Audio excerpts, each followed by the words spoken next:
Hello? They are not changed by these verses. They read them. They talk about them every day.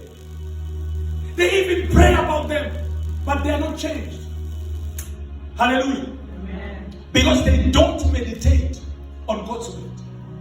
He says, pay attention to my word. You pay attention. Right now, don't pay attention to Caesar. Pay attention to me. I'm a preacher here. Hallelujah. Hallelujah. Say to about love Jesus. Hallelujah. So he says, they are life to those who find them. They are life. Last week we said the word of God is our spiritual food. First Peter chapter 2 verse number 2. He says, as newborn babies, he says, desire the sincere milk of the word so that you grow thereby. You will not grow because you attended a church. I mean, a lot of you here, you are surprised. Why is my life not changing? You are busy looking for pastors. He didn't say find a pastor somewhere. He says, hey, take my word. He says, take the milk of my word. When you take my word, he says you shall grow.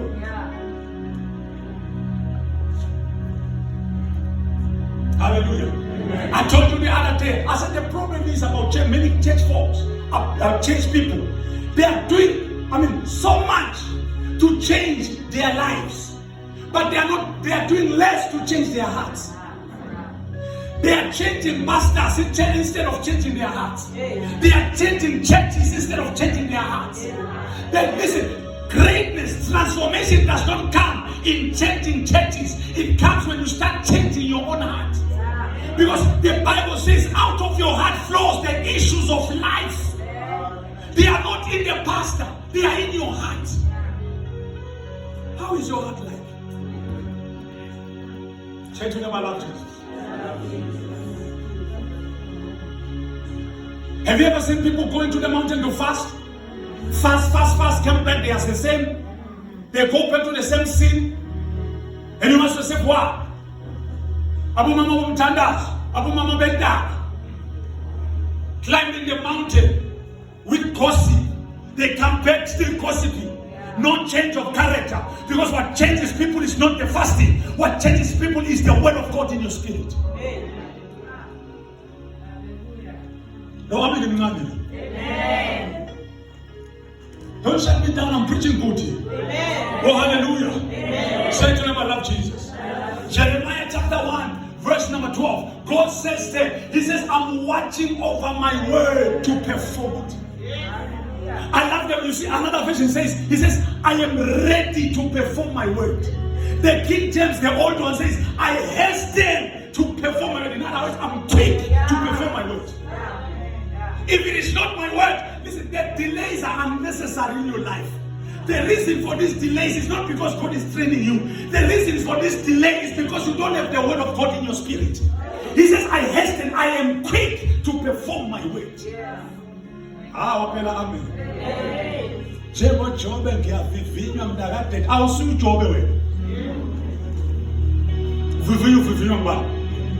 Your greatest problem is not the devil. Your greatest problem is yourself. You refuse to act according to God's word. You want to do your own way. You want to follow all the scientists, but you can't follow God's word. You observe COVID-19 protocols, but you don't observe the word protocols.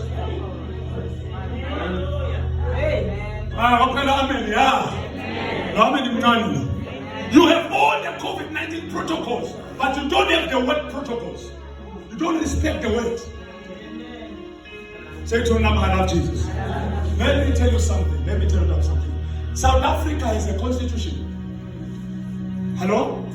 But if it happens, should it happen that the constitution of this country goes against what the scripture says, I am ready to violate the constitution. I don't care about it. Because I have the highest constitution. This is called the Bible. I respect the Bible more than anything. Anyone who comes to decree something that goes against the Bible, I don't care about their position. They don't matter to me. They become useless. The moment they say I should do something against scripture, they become useless because I have a constitution. What? He says, I am watching over my word to perform it. John chapter 1, verse 1. He says, in the beginning was the Word, and the Word was with God, and the Word was God. So whenever you take the Word of God into your spirit, you are not just taking books or just a book, a mere book. You are taking God in you. He says, in the beginning was the Word, and the Word was with God, and the Word was God. He says, He was in the beginning with God. And then He says, in Him was life, and that life was the light of man. In this word we are talking about, it might look like a small Bible, but in that Bible, He says, in that Bible was life, and that life was the light of man. It was the direction of man. It was the direction of man. It was a manual for a better life. It was a manual for prosperity. The Bible is a manual for a better life. The Bible is a manual for prosperity. The Bible is a manual unto greatness. He says, in the beginning was the Word, and the Word was with God, and the Word was God. He says He was in the beginning with God. In Him was life, and that life was the light of man. And verse number 14 says in John chapter 1, verse number 14, He says, and the Word became flesh. He says, and the Word became flesh, and we beheld His glory. Glory as of the only begotten of the Father, full of grace and truth. Do you want to have truth in your life? You will not get it from the scientist. You will get it from the Word of God. When they say there's a COVID-19, the Word of God says, by His stripes you were healed. Whose report are you going to believe? Isaiah says, who has believed our report? Because he knows that there is a report from the Sangoma. There's a report from the prophet. There's a report from the pastor. There's a report from the teacher. There's a report from the lecturer. There's a report from the doctor. He says, who has believed our report? Because our report does not come from man. It doesn't get its origin from man. Its origin is God. He says, who has believed this one?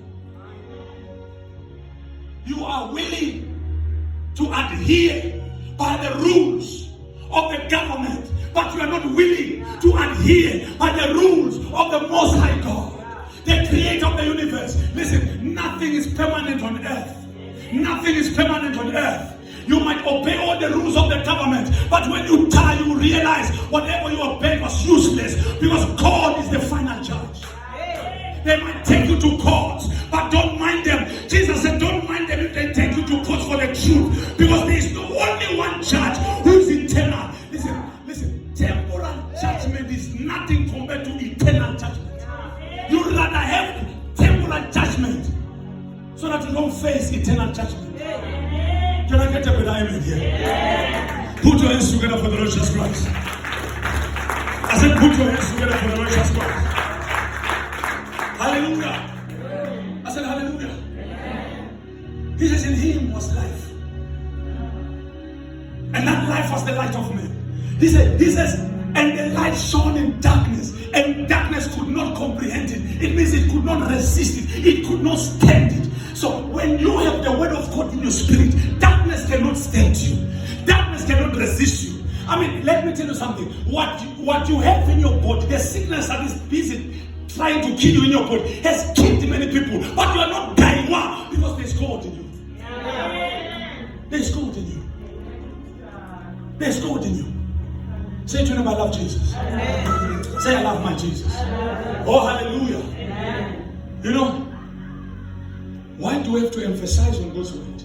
Proverbs chapter 28, verse 9 says, whoever ignores the word of God, even his prayer is an abomination before God. If you ignore the Bible and run to pray, your prayer is an abomination. Yeah. That's why it's a study session. Good no people. Now professor churches are full. They ignore God's word and run to prayer. He says your prayer is an abomination. You are praying an abomination. That is why he says, I watch over my word to perform it. If you happen to kneel down and all you say, You are praying an abomination because that's not scripture. There are many people who have been crying, why is my life not changing? I pray, I fast. Hey, maybe your fasting is an abomination. Because you fast and you don't indulge yourself in the word. You don't eat the word after fasting or during the fast. You want to see a change, but you don't want to initiate, to instigate the change. We are instigators of change, but our change comes as a result of God's word. Amen. Even your prayer is an abomination if you ignore the word. Don't pray in abomination. In John chapter 15, verse number 7, the Bible says, if you abide in me and my words abide in you, he says, you shall ask whatsoever you desire, it shall be granted. Let me tell you this, child of God. If you want to have anything from God, find scriptures concerning that thing and study them, meditate them, read them, confess them, jump over them. Why? When you study the word of God, it has an ability to create in you what it talks about. He says, if you abide in me and my words abide in you, you shall ask whatsoever you desire. You know, when you study the word to ask in the Greek, it's not ask, it's the word demand. You shall demand whatever you desire. And then he shall make it available. You know what does it mean? It means even if no one else has ever had it. He says, but if you demand it according to his word, he will create it for you. He will make it available for you. If it was never done for someone else, but if you demand it according to scripture, it will be produced for you. Look at yourself. Say, I'm big. Say, I'm born again. Say, I'm a child of God. Put your hands together for the Lord Jesus Christ. So he says, hey, you abide. So to abide means to make a permanent dwelling. Hello? You make a permanent dwelling in him. And you allow his words to make a permanent dwelling in you. He says, you shall ask whatsoever you desire, and it shall be done for you. In John chapter 6:63, Jesus said, my words, he says, the words that I speak to you, he says, they are spirit and they are life. When you study the word spirit, is the Greek word pneuma. Pneuma means wind. Wind. He says, the words that I speak to you are a wind. You know a wind blows. So if you speak the word of God over sickness, it will blow it out of your body. You speak it over your situation, it will blow it out of your life. He says, my words are a wind. They come with power.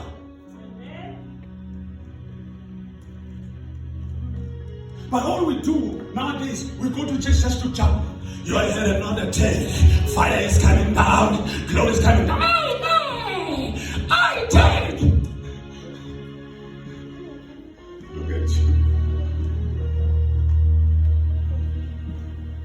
He says, hey, if you hear my word long enough, this word will blow away sickness from your body. It will blow away poverty from your life. It will blow away all the works of darkness in your life. They are wind. Hallelujah. In Acts chapter number 20, verse 32, he says, I commend you to God and to the word of his grace, which is able to build you up and give you an inheritance of glory. He says the word is able to build you up. It is able to build you up.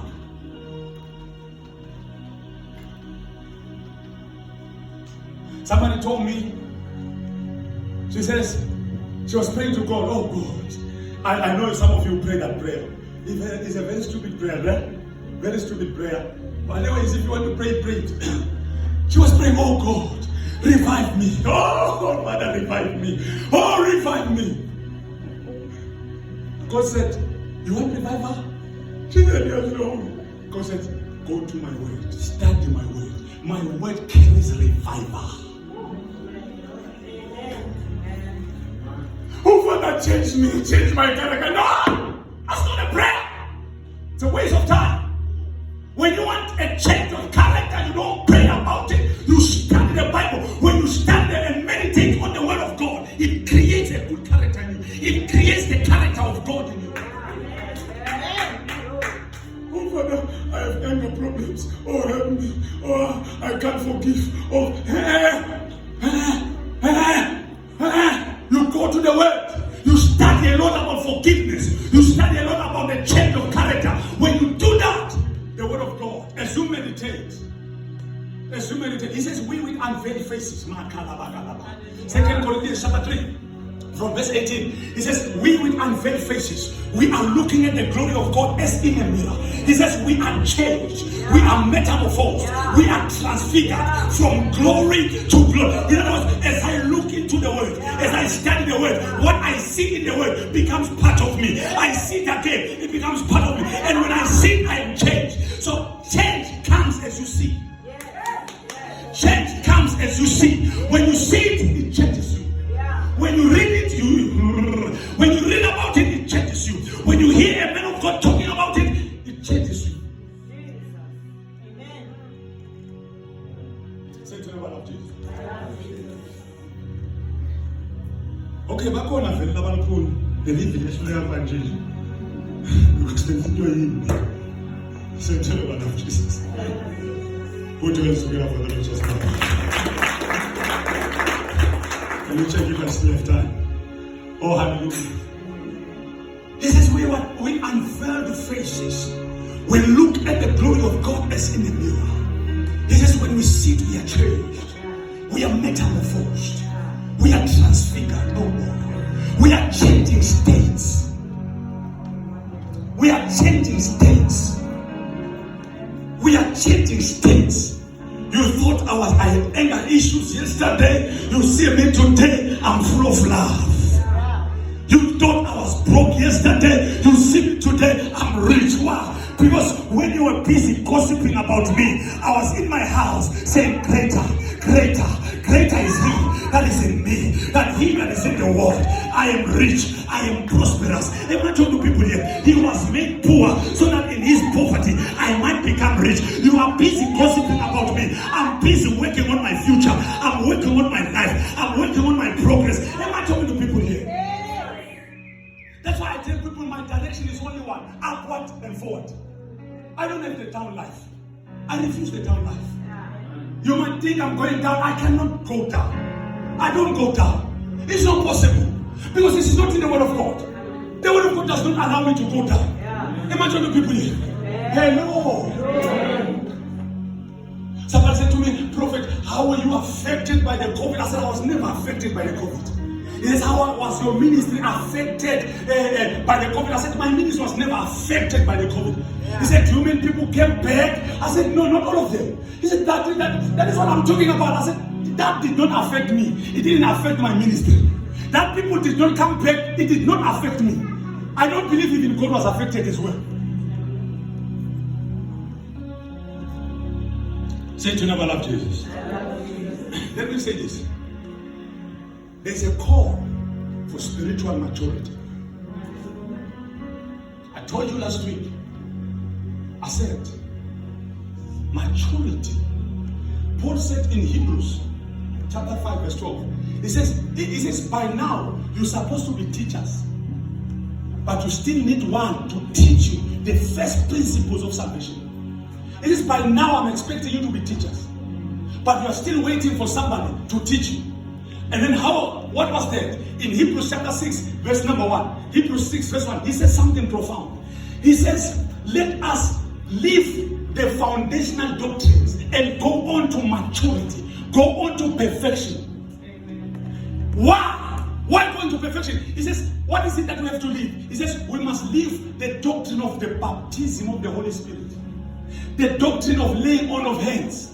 Am I talking to people here? Amen. The doctrine of laying on of hands.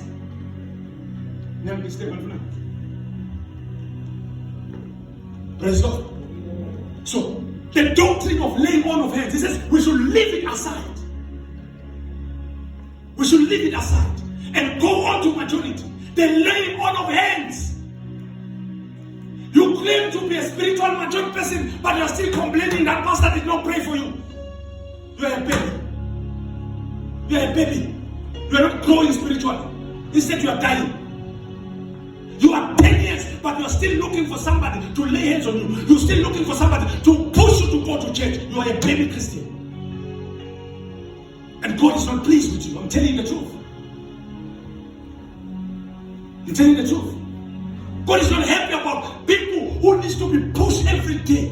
You have to, someone must tell you, go to church. Someone must tell you, go to pray. When did you last pray?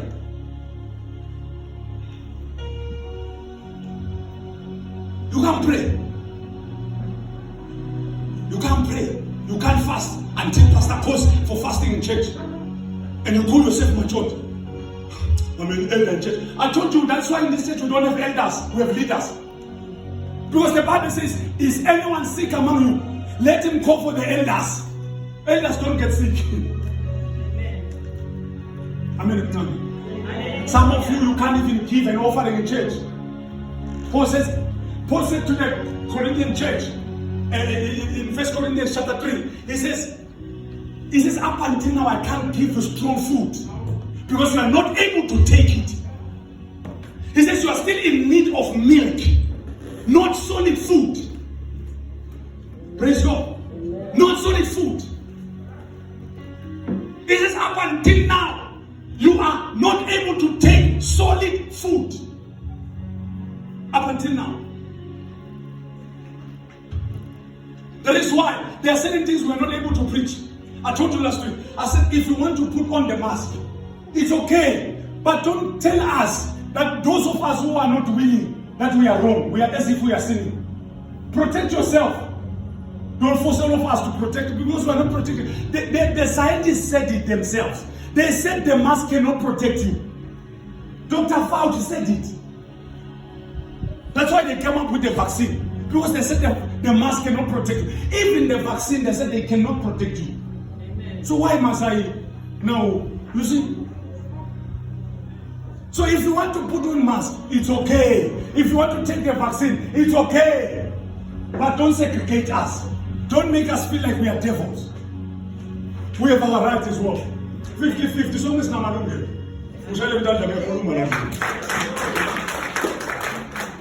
Say to them, I love Jesus.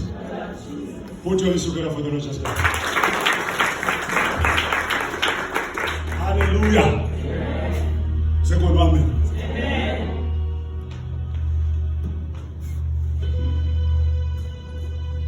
Hallelujah. So say the word of God in me. Say I love Jesus. Say I love the word. Okay. In Isaiah 55, should I read this one? All right, now let's talk about it. Isaiah 55, from verse 8. He says, my ways are higher than your ways, and my thoughts than your thoughts. Hello? Who is talking here? Who is talking here? All right, let me just give you. God is saying to us, there is a way, there is a human way, and there is a divine way. Glory. There is a human way, and there is a divine way. In other words, a godly way of doing things. There is a scientific way of dealing with COVID, and there is a divine way of dealing with the same COVID, right? He says, my ways are not your ways, and my thoughts are not your thoughts. In verse number 9 says, even as the heavens are high above the earth, so are my ways higher than your ways, and my thoughts than your thoughts. He's saying to us, you may have a scientific way of dealing with it, but I have a higher way to deal with it. Amen. Oh, I love that. I love that. You ask me why are you not doing what you do? I say, I have the higher way. Hallelujah. Amen. Now. God has provided a way out of trouble.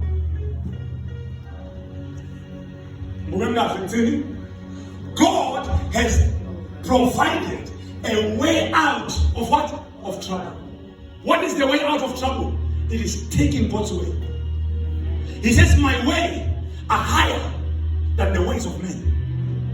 My thoughts are higher than the thoughts of men. He says, even as the heaven is higher above the earth. So are my ways higher than your ways, and my thoughts than your thoughts. Then he says in verse number 10, he says, as the rain and the snow come down from heaven, and it does not return there, but it waters the earth and causes it to bring forth and bath, in order to produce fruits. He says, and give seed to the sower and bread to the eater.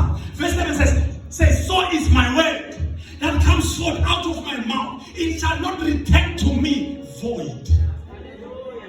He says, my word shall not come back to me void. In other words, it will not go back empty-handed. As the rain comes from heaven, it does not return without watering the earth. He says, my word cannot go back. It cannot come back to me before it can change your life. He says, my word shall come. This is my word that comes out of my mouth. He says, it shall not return to me void. But he says, it shall accomplish that which I please, and it shall prosper in the thing that which I have sent it for. It shall prosper. It was designed. There is a word that was designed by God for healing, for your body. God says this word, if you can take that word, it can prosper in your body. There is a word that was designed by God for prosperity. He says, if you can take that one, that word will prosper you. That word will prosper you.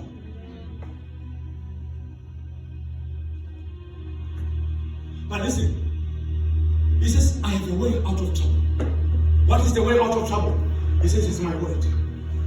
This Bible, Paul, in the book of 1 Corinthians, starting from verse 19, he says, God chose the foolish things of the world to destroy the wisdom of the wise. Listen, when you read the Bible, it's all foolishness. But within the foolishness of the Bible says the wisdom of the wise will tremble. The wisdom of the wise will bow. The wisdom of the wise will be frustrated. There are certain things we do from the Bible, like laying on of hands. We are not injecting you with anything, nothing. We just lay hands and something happens. It is the foolishness of God. But the Bible says the foolishness of God is wiser than men. The weakness of God is stronger than men. The Bible looks like the weakest book, but in the Bible there's strength. In the Bible there's glory. Say to them, I love Jesus.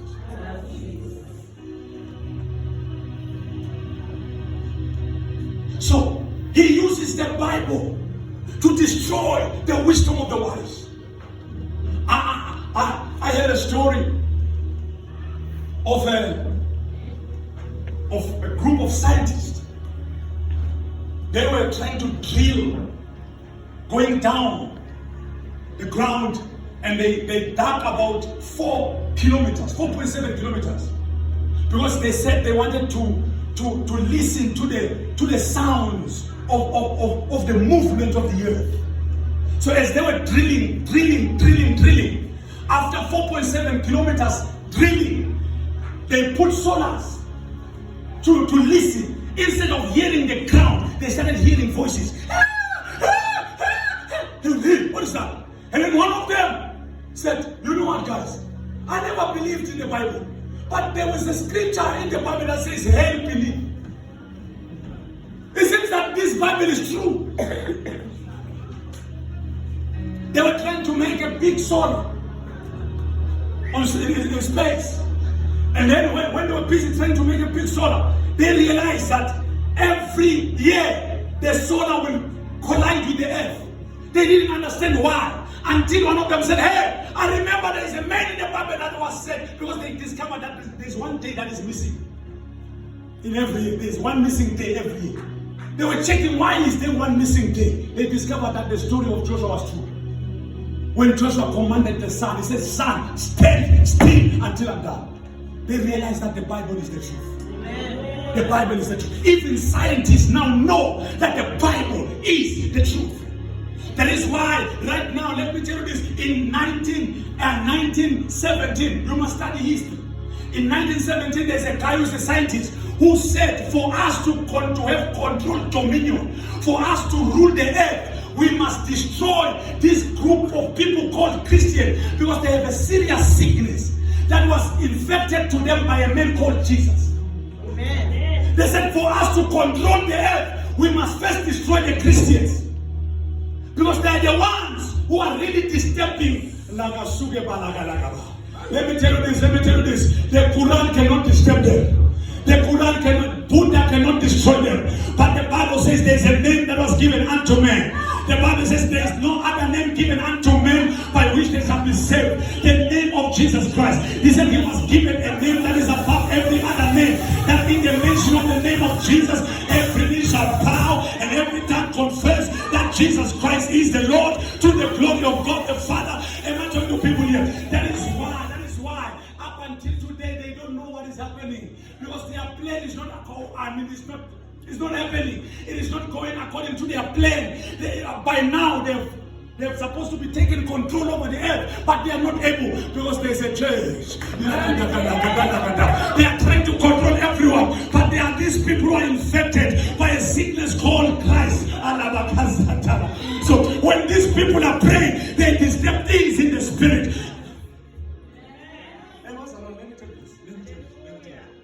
The Bible says every good and perfect gift comes from God, right? Is COVID good? So where does it come from? Say to your love Jesus. Put your hands together for the richest. I said, put your hands together for the richest.